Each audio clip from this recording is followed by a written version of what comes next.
All right. Hey, everybody.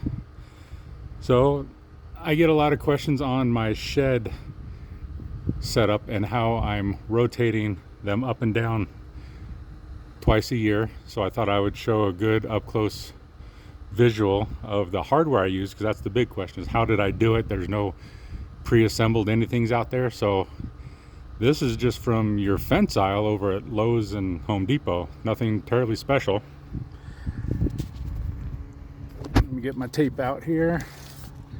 So I used a pole, that's what, a 2-inch pole for the main beam that everything rotates on, right? And I put two of them together, and there's a coupler down there. I'll get off the ladder here and show you as best I can here in a moment. But it's a 2-inch pole with these straps that are stainless steel with stainless steel lock nuts, right?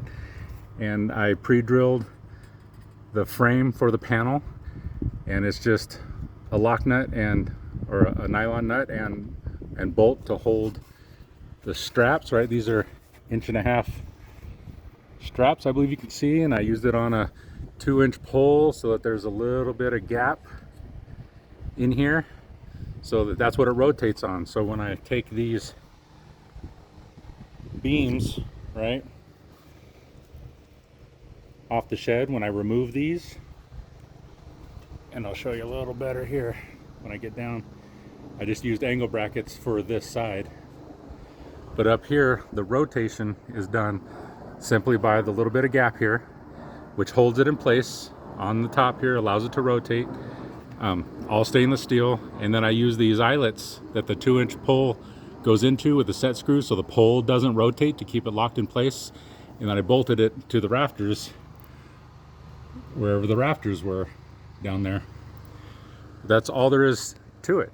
And then I used these hose clamps as stops, so that when I was putting it together, it wouldn't go anywhere. And then it just made me feel better to have some kind of stop so things don't slide off here. And then I used a piece of PVC piping, right, so I didn't have a hard metal corner on my wires, right, so I keep it from fraying. You see there's no fraying going on at all with this setup. And this is the positive side. The negative side is the other end of the array, and they're all tied together in series to bring me up to like 1200 watts. But that's the gist of the setup. It's pretty straightforward, very economical, all weatherproof. It's all it's all fence post material made to be outside.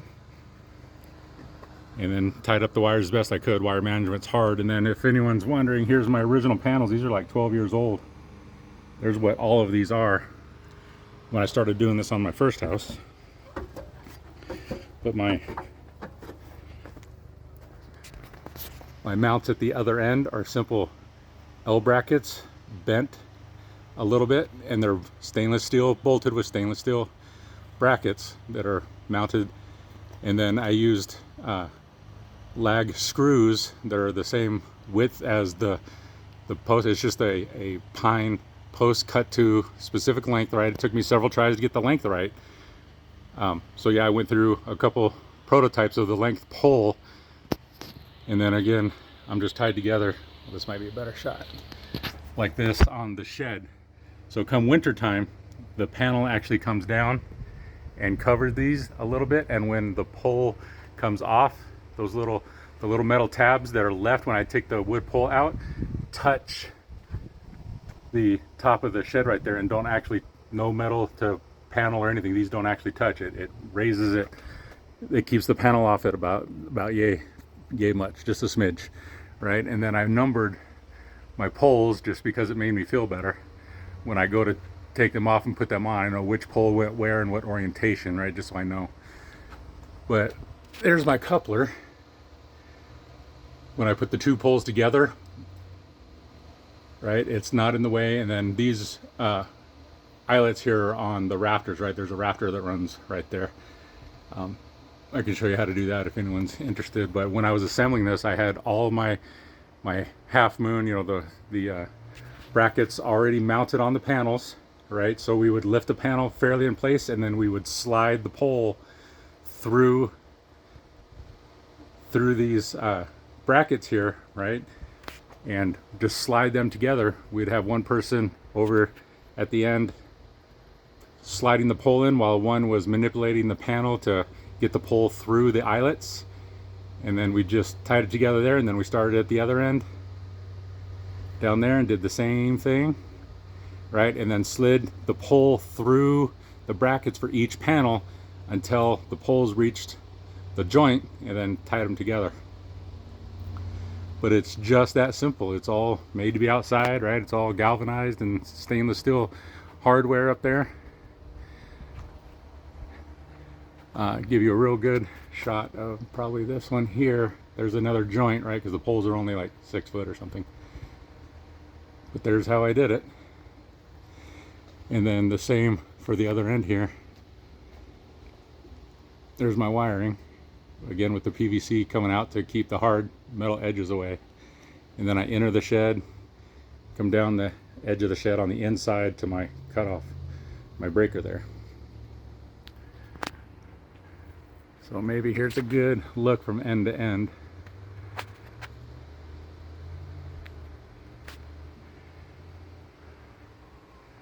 Of how I put it together.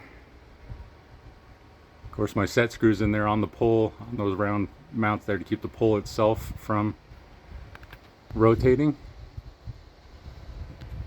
Stainless steel hardware, galvanized pole.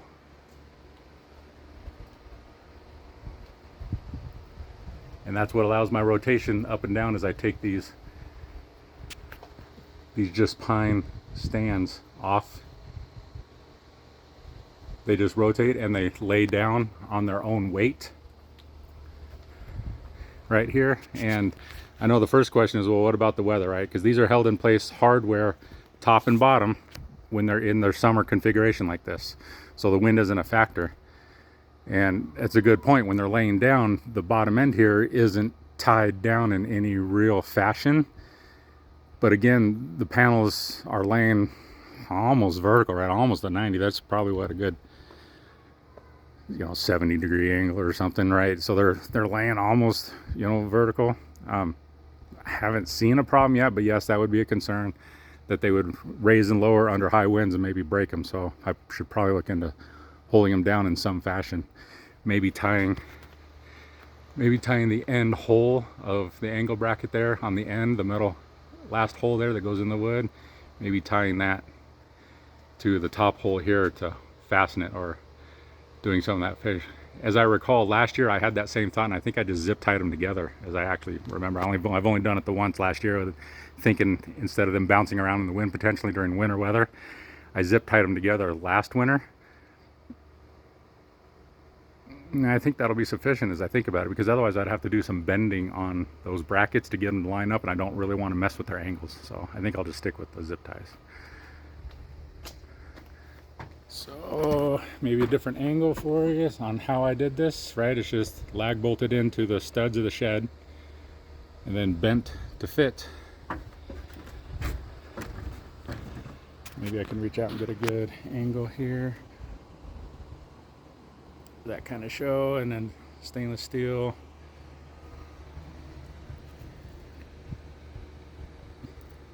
Lag bolts.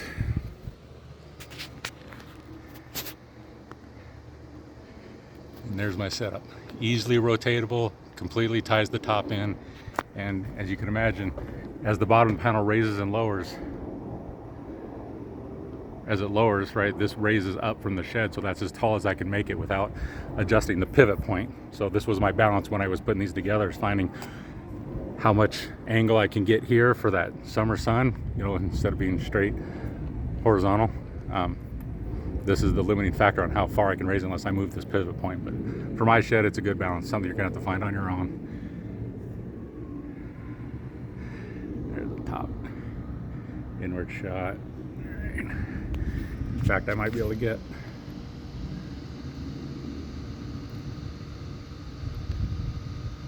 there, right? Stainless steel bolt through everything, right? All lined up with stainless steel nylon nut. There you go. There's a detailed close-up look at my shed setup and how it pivots. Hope that answers some questions out there. Thanks, everyone.